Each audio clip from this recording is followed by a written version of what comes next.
ഞാൻ അവനെ ജസ്റ്റ് ഒന്ന് വാച്ച് ചെയ്തപ്പോ അവന്റെ ഫോണിൽ ഉദയ ഹാംസ്റ്റർ കോമ്പാക്ട് അവൻ ക്രിപ്റ്റോ കറൻസി എന്താണോ ഡിജിറ്റൽ കറൻസി ഒന്നും ഒരു തേങ്ങയും പിണ്ണാക്കും അറിയാതെയാണ് ഒരു കളി. അവർക്കും ഇതറിയില്ല. പലവരും ഇതിനെ പറ്റിയുള്ള ഒരു തെറ്റിദ്ധാരണ. ഹാംസ്റ്റർ കോമ്പാക്ട് എന്ന് പറഞ്ഞ ഒരു ഗെയിം എന്ന് പറയുന്നത് ഇതുപോലെ ഒരു കോയിൻ ഇൻട്രൊഡ്യൂസ് ചെയ്യുന്നതാണ്. ഭാവിയിൽ ഈ വീഡിയോ മൊത്തം കണ്ടു കഴിഞ്ഞാൽ മനസ്സിലാവും എന്തുകൊണ്ടാണ് ഞാൻ പറഞ്ഞത്. ഡെവലപ്പേഴ്സ് പറഞ്ഞ് പറ്റിച്ചിരിക്കുന്നത് എന്ന് അത്യാവശ്യം പൈസ ഉണ്ടാക്കാൻ പറ്റും. അപ്പം അതുകൊണ്ടാണ് ഇപ്പൊ യൂട്യൂബേഴ്സ് ആയാലും ബോധത്തോടൊന്ന് ചിന്തിച്ചിട്ട് മുന്നോട്ട് പോകാന്നാണ് എനിക്ക് പറയാൻ. അപ്പം എല്ലാവരും കളിച്ചുകൊണ്ടിരിക്കുന്ന ഒരു കളിയാണ് ഈ ഹാംസ്റ്റർ കോമ്പാക്ട് എന്നുള്ളത്. അപ്പം യഥാർത്ഥത്തിൽ ഇതിങ്ങനെ കളിച്ചുകൊണ്ടിരുന്നു കഴിഞ്ഞാൽ പൈസ കിട്ടുമോ ഇല്ലേന്നാണ് ഈ വീഡിയോയിൽ ഞാൻ പറയാൻ പോകുന്നത്. കാരണം ഈവൻ എന്റെ ഫ്രണ്ട്സ് വരെ ഇത് കളിക്കാൻ തുടങ്ങി. അതായത് എന്റെ ഒരു 4 ഫ്രണ്ട്സ് ഉണ്ട്. അതിൽ 3 ഫ്രണ്ട്സ് ഓൾറെഡി ഇത് കളിക്കുന്നുണ്ട്. ഒരുത്തെന്ന് പറഞ്ഞു കഴിഞ്ഞാല് ഇതിലൊന്നും താല്പര്യമില്ലാതെ, അതായത് ഇതൊക്കെ തട്ടിപ്പാന്നുള്ള നിലയ്ക്ക് നടന്നു. ഈവൻ അവൻ എന്നോട് പോലും സംസാരിച്ച ഇതൊക്കെ വേന്മാര് വെറുതെ കളിക്കാം. പക്ഷെ കുറച്ച് ദിവസം കഴിഞ്ഞ് ഞാൻ അവനെ ജസ്റ്റ് ഒന്ന് വാച്ച് ചെയ്തപ്പോ അവന്റെ ഫോണിൽ ഉദയ ഹാംസ്റ്റർ കോമ്പാക്ട് അവൻ ടാപ്പ് ചെയ്തുകൊണ്ടിരിക്കുന്നു. അപ്പൊ ഞാൻ അവനോട് ചോദിച്ചു എന്താ കാര്യം ഇത്. അപ്പൊ അവനും പറയുന്നത് എന്താ വെച്ചാൽ ഇത് കുറച്ച് കഴിഞ്ഞാൽ എന്താ ജൂലൈയിൽ എന്തോ ഇത് എക്സ്ചേഞ്ചിൽ ലിസ്റ്റ് ചെയ്ത് കഴിഞ്ഞാൽ അവന് ക്രിപ്റ്റോ കറൻസി ആയിട്ട് മാറാൻ പറ്റുന്നൊക്കെയാണ് പറയുന്നത്. അതായത് അതുവഴി റിയൽ മണി അവർക്ക് കിട്ടുന്നതാണ് പറയുന്നത്. ഓക്കെ, അപ്പൊ യഥാർത്ഥത്തിൽ അപ്പൊ ഞാൻ ചോദിച്ചു എന്താ ക്രിപ്റ്റോ കറൻസി ചോദിച്ചു. അപ്പൊ അവൻ പറഞ്ഞാൽ ഡിജിറ്റലായി കിട്ടുന്ന എന്തോ സാധനമല്ലേ ഇത്. സത്യം പറഞ്ഞു കഴിഞ്ഞാല് ഇവർക്ക് ക്രിപ്റ്റോ കറൻസി എന്താണോ ഡിജിറ്റൽ കറൻസി ഒന്നും ഒരു തേങ്ങയും പിണ്ണാക്കും അറിയാതെയാണ് ഇവർ കളിച്ചുകൊണ്ടിരിക്കുന്നത്. സത്യത്തിൽ ഇത് പ്രൊമോട്ട് ചെയ്ത് കൊണ്ടുവരികയാണ് ചെയ്യുന്നത്. ഇവരെന്താ സത്യത്തിൽ ചെയ്യുന്നത് വെച്ചാൽ ഇൻസ്റ്റഗ്രാം വഴിയും യൂട്യൂബ് വഴിയും പല വഴിയിലൂടെയും ഇത് പ്രൊമോട്ട് ചെയ്ത് കൊണ്ടുവന്നിട്ട് ഇതിനൊരു പീക്കിൽ നിർത്തിയിരിക്കുകയാണ്. അപ്പം യൂത്ത് പരമായിട്ട് ഇപ്പൊ നമ്മൾ എടുത്തു നോക്കുകയാണെങ്കിൽ ഏകദേശം 150 മില്യണോളം ഇത് കളിച്ചുകൊണ്ടിരിക്കുന്ന പ്ലേയേഴ്സ്. സത്യത്തിൽ ഇവർക്ക് ഇതിനെപ്പറ്റി അറിയില്ല. അപ്പം ഈ ഗെയിം എന്ന് പറഞ്ഞു കഴിഞ്ഞാല് എന്താ, ഹാംസ്റ്ററിനെ നമ്മൾ ടാപ്പ് ചെയ്യുമ്പോൾ നമുക്ക് കുറെ കോയിൻസ് കൂടും. അതുവഴി മില്യൺസ് ഓഫ് കോയിൻസ് നമ്മളെ ഇന്റർഫേസിൽ കളക്ട് ആയിട്ടുണ്ടാവും. അതുവഴി നമുക്ക് മാർക്കറ്റ് പ്ലേസിൽ പോയിട്ട് ഓരോ സാധനങ്ങൾ വാങ്ങിച്ചിടാം. അതായത് ഓരോ കാർഡുകൾ ഉണ്ടാവും. ഓരോ കാർഡുകൾ നമ്മൾ വാങ്ങിച്ചിടും. അതുവഴി നമുക്ക് പ്രോഫിറ്റ് പെർ ഹവർ ഇങ്ങനെ കൂടി വരും. അപ്പൊ അതുവഴി ഇവര് എക്സ്ചേഞ്ചിൽ ലിസ്റ്റ് ചെയ്യുമ്പോൾ ആ പ്രോഫിറ്റ് നമുക്ക് ഡയറക്റ്റ് കൺവേർട്ട് ചെയ്ത് റിയൽ ടൈം മണി ആക്കാൻ പറ്റുന്നതാണ് ഈ ഗെയിം ഡെവലപ്പേഴ്സ് പറഞ്ഞ് പറ്റിച്ചിരിക്കുന്നത് എന്ന് വേണമെങ്കിൽ പറയാം. അതെന്തുകൊണ്ടാന്ന് ഞാൻ പറഞ്ഞുതരാം. അപ്പൊ സത്യത്തിൽ നിങ്ങളിപ്പോ ഒരു ഹാംസ്റ്റർ കോമ്പാക്ട് കളിക്കുന്ന ഒരാളാണെങ്കിൽ ഞാൻ പറയുന്ന കാര്യങ്ങളൊക്കെ ശ്രദ്ധിച്ചൊന്ന് കേട്ടോളൂ. ആദ്യം നിങ്ങൾ മനസ്സിലാക്കേണ്ട കാര്യം എന്താ വെച്ചാൽ ഈ ക്രിപ്റ്റോ കറൻസി എന്താണെന്ന് പലവർക്കും ഇതറിയില്ല. പലവരും ഇതിനെ പറ്റിയുള്ള ഒരു തെറ്റിദ്ധാരണ പോലെയാണ് ഇതിങ്ങനെ കളിച്ചുകൊണ്ടിരിക്കുന്നത്. അതായത് ട്രേഡിങ് എന്താ അറിയില്ല, സ്റ്റോക്സ് എന്താ അറിയില്ല, ഒന്നും അറിയാതെ. അതായത് ഈ ഡിജിറ്റൽ വേൾഡിനെ പറ്റിയിട്ട് അതായത് അറിയുന്നവരുണ്ട്, പക്ഷെ അറിയാത്തവരാണ് കൂടുതലും. ഒരു 90%ഓളം അവരാണ് ഇതിങ്ങനെ കളിച്ചു പോയിക്കൊണ്ടിരിക്കുന്നത്. ഓക്കെ, യഥാർത്ഥത്തിൽ ക്രിപ്റ്റോ കറൻസി എന്താന്ന് ഞാൻ നിങ്ങൾക്ക് സിമ്പിൾ ആയിട്ടൊന്ന് പറഞ്ഞുതരാം. അതിൽ കുറേ കോംപ്ലിക്കേറ്റഡ് ആയിട്ടുള്ള ടേംസും കാര്യങ്ങളൊക്കെ ഉണ്ട്. അതുകൊണ്ടാണ് ഭൂരിഭാഗം പേർക്കും അതായത് അതെന്താ മനസ്സിലാക്കാൻ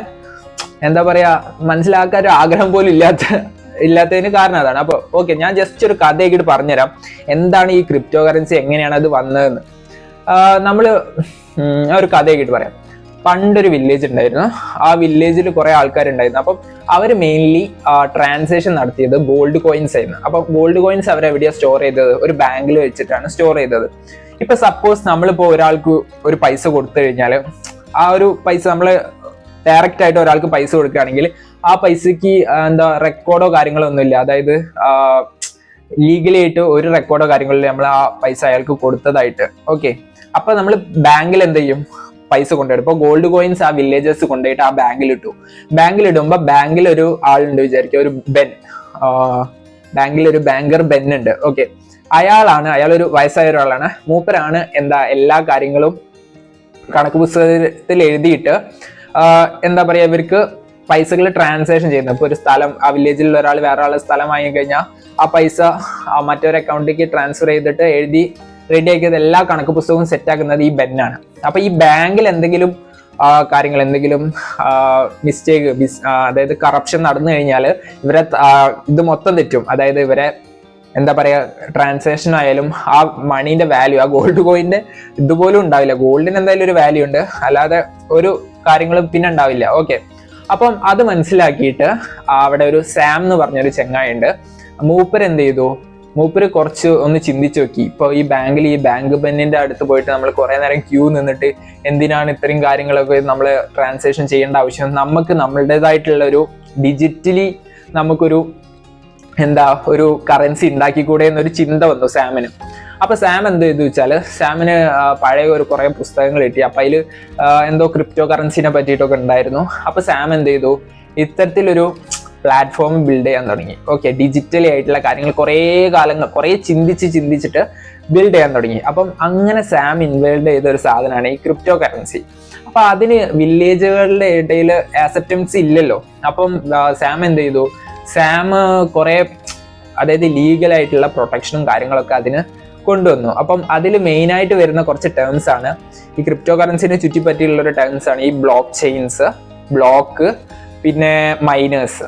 ഓക്കെ, അപ്പോൾ ഈ ഹാംസ്റ്റർ കോമ്പാക്ട്സിലെ മൈനേഴ്സും ഞാൻ ഈ പറയുന്ന മൈനറും തമ്മിൽ ഒരുപാട് വ്യത്യാസമുണ്ട് കേട്ടോ. അത് നിങ്ങൾ ആദ്യം മനസ്സിലാക്കണം. ഇത് ക്രിപ്റ്റോ കറൻസി റിയൽ വേൾഡിലുള്ള മൈനേഴ്സ് ആണ്. ഓക്കെ, അപ്പോൾ കാര്യം എന്താ വെച്ചാൽ ഇത് നമ്മുടെ വില്ലേജിൽ എസ്റ്റാബ്ലിഷ് ചെയ്തപ്പോൾ എല്ലാം ഡിജിറ്റലായിട്ട് ഒരു കോയിൻ ഇൻക്ലൂഡ് ചെയ്തു. സപ്പോസ് ഇപ്പൊ നമുക്ക് ബിറ്റ് കോയിൻ തന്നെ എടുക്കാം. ഒരു ബിറ്റ് കോയിൻ എന്ന് പറഞ്ഞ ഒരു കോയിൻ ഇൻവെന്റ് ചെയ്തു.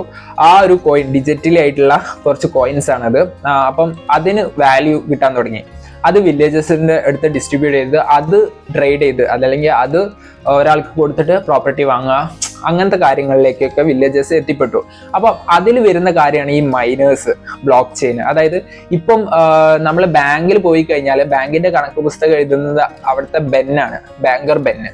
പക്ഷെ ഇവിടെ കണക്ക് പുസ്തകം ഉണ്ടോ? ഇല്ല. അതാണ് ആ ഒരു കണക്ക് പുസ്തകമാണ് എല്ലാത്തിനുള്ള ലീഗലി ആയിട്ടുള്ള പ്രൂഫ്. നമ്മൾ ഒരാൾക്ക് പൈസ കൊടുത്തു എന്നുള്ളതിലെ പ്രൂഫ്. ഓക്കെ, അപ്പം ആ ഒരു കണക്ക് പുസ്തകം അവിടെ ആകുമ്പോൾ സെൻട്രലൈസ് ആയിട്ട് ബാങ്ക് ഉണ്ട് എല്ലാം നോക്കാൻ. അതായത് ബാങ്കാണ് ആ ട്രാൻസാക്ഷൻ ഹിസ്റ്ററി മൊത്തം ചെക്ക് ചെയ്തിട്ട് എല്ലാ ലീഗൽ ഫോർമാലിറ്റീസും കീപ്പ് ചെയ്യുന്നത്. പക്ഷെ ഇങ്ങനെ ഒരു ഡീസെൻട്രലൈസ്ഡ് ആയിട്ടുള്ള ഒരു കാര്യത്തിലേക്ക് വന്നപ്പോൾ, ഒരു ഇന്റർനെറ്റിലേക്ക് വന്നപ്പം അവിടെ കൺട്രോളിങ് കമ്മിറ്റീസ് ഇല്ല, ഒരു കൺട്രോൾ ചെയ്യാൻ ഒരാളില്ല.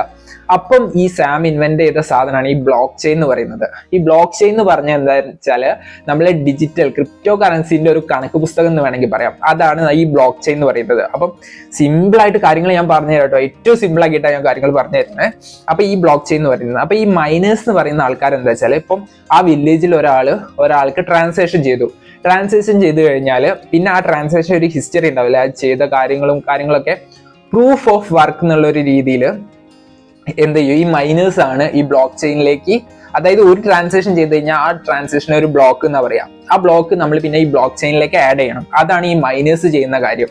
മൈനേഴ്സ് കുറെ പസിൽസ് ഉണ്ടാവും. കുറെ പസിൽസ് സോൾവ് ചെയ്തിട്ട് അത് ബ്ലോക്ക് ചെയിനിൽ നിലനിർത്തും. അപ്പൊ ആ കണക്ക് പുസ്തകത്തിൽ അത് രജിസ്റ്റർ ആയി പിന്നെ മാറ്റാൻ വിചാരിച്ച ആർക്കും പറ്റില്ല. അതിനാണ് ഈ പസിൽ എന്ന് പറഞ്ഞൊരു കാര്യം കൊണ്ടുവരുന്നത്. അതായത് ഈ മൈനേഴ്സ് ആണ് ഈ പസിൽ. വലിയ കമ്പ്യൂട്ടർ ഹാർഡ്വെയർസും കാര്യങ്ങളൊക്കെ ഉപയോഗിച്ച് മാത്രമേ നമുക്ക് ഈ മൈനിങ് ചെയ്യാൻ പറ്റുള്ളൂ. അപ്പം ആ മൈനിങ് ചെയ്യുന്നത് ഇത്തരത്തിലുള്ള കാര്യങ്ങളെ പറ്റി അറിവുള്ള ആൾക്കാരായിരിക്കും. അപ്പൊ അവര് പസിൽ സോൾവ് ചെയ്ത് അതിൽ സ്റ്റോർ ചെയ്യും. പിന്നെ വേറൊരാൾക്കും അത് തൊടാൻ കഴിയില്ല. അതായത് അത് പിന്നെ ആ പസിൽ ഡീപസിലൈസ് ചെയ്തിട്ട് പിന്നെയും ആ കാര്യങ്ങളൊക്കെ ചെയ്യുക പറഞ്ഞാൽ ഒരുപാട് കോംപ്ലിക്കേറ്റഡ് ആണ്. ഒരിക്കലും ചെയ്യാൻ ഇമ്പോസിബിൾ എന്ന് തന്നെ പറയാം. ഓക്കെ, പോസിബിലിറ്റി പറഞ്ഞാൽ ഇൻഫിനിറ്റിയാണ്, ഒരിക്കലും ചെയ്യാൻ പറ്റില്ല. അപ്പം അങ്ങനെയുള്ള ഒരു കാര്യം ബ്ലോക്ക് ചെയിൻ ആണ് ഡെവലപ്പ് ചെയ്ത്. അപ്പൊ അതിലൂടെ എന്ത് ചെയ്തു, ഈ വില്ലേജസിന്റെ ട്രസ്റ്റ് വളർന്നു. അപ്പം അതുവഴി കൂടുതൽ പേര് എന്ത് ചെയ്യും, ബിറ്റ് കോയിൻ പ്രിഫർ ചെയ്യാൻ തുടങ്ങി. ഓക്കെ, അതായത് ഈ ക്രിപ്റ്റോ കറൻസി പ്രിഫർ ചെയ്യാൻ തുടങ്ങി. അപ്പം അത് ആ വില്ലേജിൽ പോപ്പുലാരിറ്റി കിട്ടി. പിന്നെ അടുത്ത വില്ലേജസ് അതിനെപ്പറ്റി പറഞ്ഞു. അപ്പൊ അടുത്ത വില്ലേജസിനും അതിനെപ്പറ്റി പോപ്പുലാരിറ്റി കിട്ടി. അപ്പോൾ ഇതിന്റെ ഒരു പ്രത്യേകത എന്താ വെച്ചാൽ ബാങ്കിൽ നമ്മൾ സന്ദർശിക്കണ്ട, അവിടെ പോയിട്ട് നമ്മൾ സംസാരിക്കാൻ എന്താ ആവശ്യമൊന്നുമില്ല. അതായത് മറ്റേത് അങ്ങോട്ടാക്കണം, പിന്നെ ക്യൂ നിൽക്കണ്ട, അങ്ങനത്തെ കുറെ കാര്യങ്ങളുണ്ട്. എന്താ പറയുക, ഈ ഡീസെൻട്രലൈസ് ആയിട്ടുള്ള ഒരു കാര്യം ആയപ്പം, ഓക്കെ, ബിറ്റ് കോയിൻ ആയപ്പം. അപ്പം ഇതാണ് ക്രിപ്റ്റോ കറൻസിന്റെ ഒരു ചെറിയൊരു ഹിസ്റ്ററി എന്ന് വേണമെങ്കിൽ പറയാം. അപ്പം ഈ ബിറ്റ് കോയിൻ മാത്രമല്ല, ഇതുപോലെ നമുക്ക് റിപ്പിൾ എന്നൊക്കെ പറഞ്ഞിട്ട് ഇപ്പൊ പുതിയ കറൻസികൾ, അപ്പൊ ഇതിന് കൂടുതൽ ഇത് കിട്ടി തുടങ്ങിയപ്പോൾ, കൂടുതൽ അംഗീകാരം കിട്ടി തുടങ്ങിയപ്പോൾ, കൂടുതൽ വില്ലേജസിന്റെ അടുത്ത് അംഗീകാരം കിട്ടിയ സാം പുതിയ കറൻസി ആയി, റിപ്പിൾ, അങ്ങനെ പല കറൻസികൾ ഇൻട്രൊഡ്യൂസ് ചെയ്യാൻ തുടങ്ങി. അപ്പം നിങ്ങൾ മനസ്സിലാക്കേണ്ട ഒരു കാര്യം എന്താ വെച്ചാൽ ഇത് ലീഗലായിട്ടുള്ള കുറേ റെഗുലേഷൻസും കാര്യങ്ങളും ഒക്കെ ആയിട്ട്, അതായത് ക്രിപ്റ്റോ കറൻസി എക്സ്ചേഞ്ച് എന്ന് പറഞ്ഞിട്ടുള്ള ഒരു പ്ലാറ്റ്ഫോം ഉണ്ട്.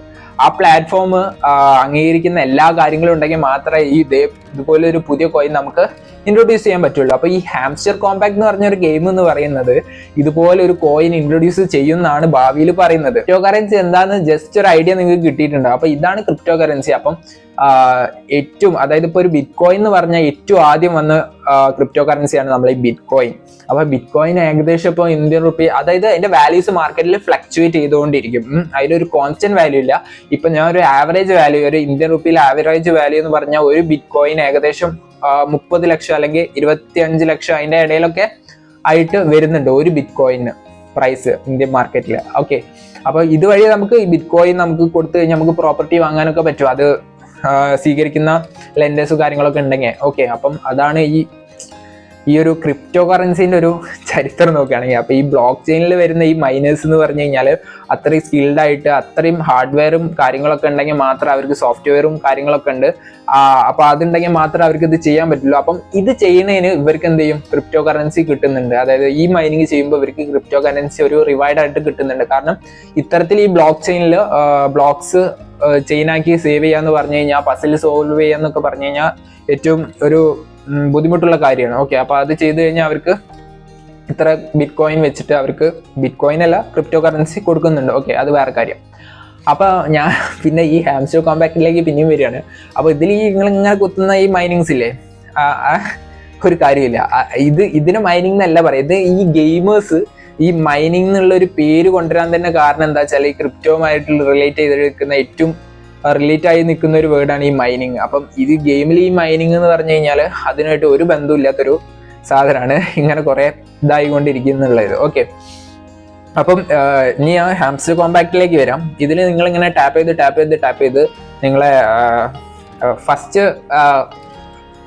ഇതെന്താ വെച്ചാൽ പ്രശ്നം എന്താ വെച്ചാൽ നിങ്ങളെ ഫോണിന്റെ ടച്ച് കേടി വരും. സെക്കൻഡ് ആണെന്ന് വെച്ചാൽ നിങ്ങളെ ഇൻഫോർമേഷൻ ചിലപ്പോൾ ചോർന്നേക്കാം. ഇൻഫോർമേഷൻ, അതായത് അതിൽ പറയുന്ന കാര്യങ്ങളൊക്കെ നിങ്ങൾ ചെയ്ത് കഴിഞ്ഞാൽ ചിലപ്പോൾ ചോർന്നേക്കാം. പിന്നെ ഇതിൽ പോപ്പുലാരിറ്റി ഏറ്റവും കിട്ടാൻ കാരണം എന്താ വെച്ചാൽ ഈ ഹാംസ്റ്റർ കോമ്പാക്റ്റ് നമ്മൾ കളിക്കുമ്പോൾ ഇതിൽ നമുക്ക് കുറേ ആക്ടിവിറ്റീസും കാര്യങ്ങളൊക്കെ തരുന്നുണ്ട്. അതായത് നമ്മളിങ്ങനെ ടാപ്പ് ചെയ്തുകൊണ്ടിരിക്കുമ്പോൾ അതിൽ ഒന്നാമത്തെ ഒരു സാധനം എന്താ വെച്ചാൽ നമുക്ക് നമ്മുടെ ലിങ്ക് ക്രിയേറ്റ് ചെയ്ത് നമുക്ക് അതേഴ്സ് നമ്മളെ ഫ്രണ്ട്സിനെ ഇൻവൈറ്റ് ചെയ്യാം. അപ്പോൾ അതുവഴി നമുക്ക് അവർ ഗെയിമിൽ കോയിൻ ചെയ്തിരുന്നു. ഇപ്പോൾ നമ്മൾ ഇപ്പം എന്താ പറയുക, സബ്വേഴ്സ് ഒക്കെ കളിക്കില്ലേ, അപ്പോൾ ഇങ്ങനെ പോയിട്ട് കോയിൻ നമുക്ക് കുറേ കിട്ടില്ലേ, അപ്പം അതേമാതിരത്തെ കുറച്ച് കോയിൻസ് നമുക്ക് അവർ തരും. അപ്പോൾ നമ്മൾ വേറെ ആളെ ഇൻവൈറ്റ് ചെയ്ത് കഴിഞ്ഞാൽ നമുക്ക് വീണ്ടും തരും. അപ്പം ഇങ്ങനെ അവർ കുറേ പേരെ ഇൻവൈറ്റ്, അതായത് നമ്മളിപ്പോൾ ഒരു കളിച്ചുകൊണ്ടിരിക്കുന്ന ഒരു പ്ലെയർ ആണെങ്കിൽ നമ്മൾ പിന്നെയും കുറേ പേരെ ഇൻവൈറ്റ് ചെയ്തിട്ട് അതിലേക്ക് കൊണ്ട് ചാടിക്കും. ഓക്കെ, അപ്പൊ അതുവഴി നമുക്ക് കോയിനും കിട്ടും.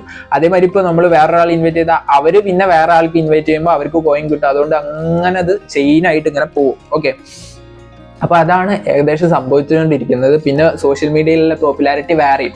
അപ്പൊ അതുകൊണ്ടൊക്കെയാണ് അപ്പം ഇതിന് കുറെ പോപ്പുലാരിറ്റി കിട്ടുന്നത്, കുറെ ആൾക്കാർ ഇതിലേക്ക് ചാടി വീഴുന്നത്. കൂടുതലും സാധാരണക്കാരാണ് ഇതിൽ ചാടി വീഴുന്നത്. സാധാരണക്കാരല്ല, ശരിക്കും വിവരമുണ്ട്. ഇവന്മാരെന്താ ഒരു ഇൻവെസ്റ്റ്മെന്റും കാര്യങ്ങളൊന്നും ഇല്ലല്ലോ, ഓൺലി ടൈം. സത്യം പറഞ്ഞാൽ നമ്മുടെ യൂത്തിന് ഇപ്പൊ ടൈമിന് തീരെ വില ഇല്ലാതായിരിക്കുന്നു. ടൈം എന്ന് പറഞ്ഞാൽ ഏറ്റവും ഇമ്പോർട്ടന്റ് ആയിട്ടുള്ള ഒരു കാര്യമാണ്. ഇവന്മാര് പറയുന്നത് എന്താ വെച്ചാല് പൈസ ചെലവൊന്നും ഇല്ലല്ലോ, വെറുതെ ടാപ്പ് ചെയ്താൽ മതിയല്ലോ, അങ്ങനെയാ പറയുന്നത്.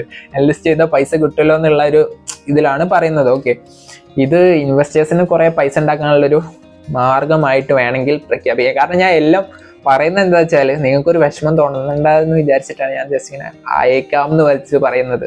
ഓക്കെ, പിന്നെ ഒരു കാര്യം പറയാനുള്ളത് ഇതിലുള്ള കാർഡ്സിനെ പറ്റിയിട്ടാണ്. അതായത് ഹാംസ്റ്റർ കോമ്പാക്റ്റില് നമ്മൾ കുറെ ടാപ്പ് ചെയ്തിട്ട് നമുക്ക് കുറെ പൈസ കിട്ടുമല്ലോ, കുറെ കോയിൻസ് കിട്ടുമല്ലോ. അപ്പൊ അതുവഴി നമുക്ക് കുറെ കാർഡ് വാങ്ങാൻ പറ്റും. അതായത് ഇപ്പൊ 4 കാർഡ് ഉണ്ടെന്ന് വിചാരിക്കാം. ഒരു കാർഡ് നമ്മൾ വാങ്ങുമ്പോൾ ഒരു കാർഡ് നമ്മൾ വാങ്ങി, അത് കഴിഞ്ഞ് കുറച്ച് ടൈം കഴിഞ്ഞാൽ ആ കാർഡ് തന്നെ പിന്നെ അടുത്ത ലെവല് ആ കാർഡ് വാങ്ങാൻ പറ്റും. ഓക്കെ, അങ്ങനെ അപ്പൊ ഇവിടെ ഉള്ള ഒരു കാർഡ് ഉണ്ടാവും. അപ്പൊ ഈ കാർഡ് എന്ന് പറഞ്ഞു കഴിഞ്ഞാൽ ഈ കാർഡ് 5 പ്രാവശ്യം അൺലോക്ക് ചെയ്താൽ മാത്രമേ ഈ കാർഡ് നമുക്ക് ഫസ്റ്റ് ലെവൽ അൺലോക്ക് ചെയ്യാൻ പറ്റുള്ളൂ.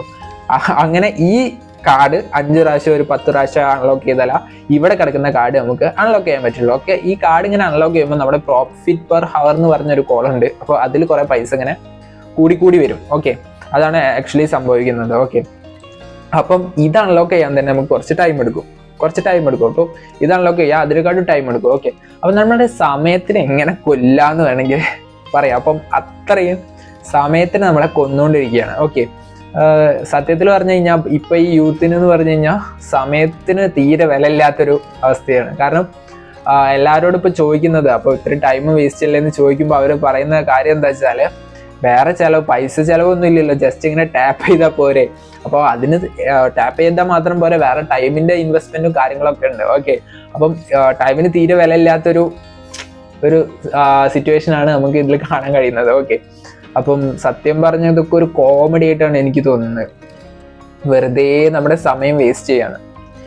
ഇതിന്ന് പിന്നെ ഡാറ്റ ലീക്കേജോ കാര്യങ്ങളൊക്കെ ഉണ്ടെന്ന് അത് വേറെ പറയേണ്ട കാര്യമാണ്. ഓക്കെ, പിന്നെ അടുത്തൊരു കാര്യം ചർച്ച ചെയ്യേണ്ടത് വെച്ചാൽ എന്തുകൊണ്ടാണ് ഇത് യൂട്യൂബേഴ്സ് ആയാലും ഇൻസ്റ്റാഗ്രാമേഴ്സ് ആയാലും കൂടുതലായിട്ട് പ്രൊമോട്ട് ചെയ്തുകൊണ്ടിരിക്കുന്നത്. കാരണം അവർക്കൊരു സോഴ്സ് കിട്ടിയിരിക്കുന്നത്. കാരണം ഇനിയിപ്പോൾ കുറേ പേര് ഇത് ഡൗൺലോഡ് ചെയ്തിട്ടുണ്ട്, അപ്പോൾ അവർക്കൊരു സോഴ്സായി.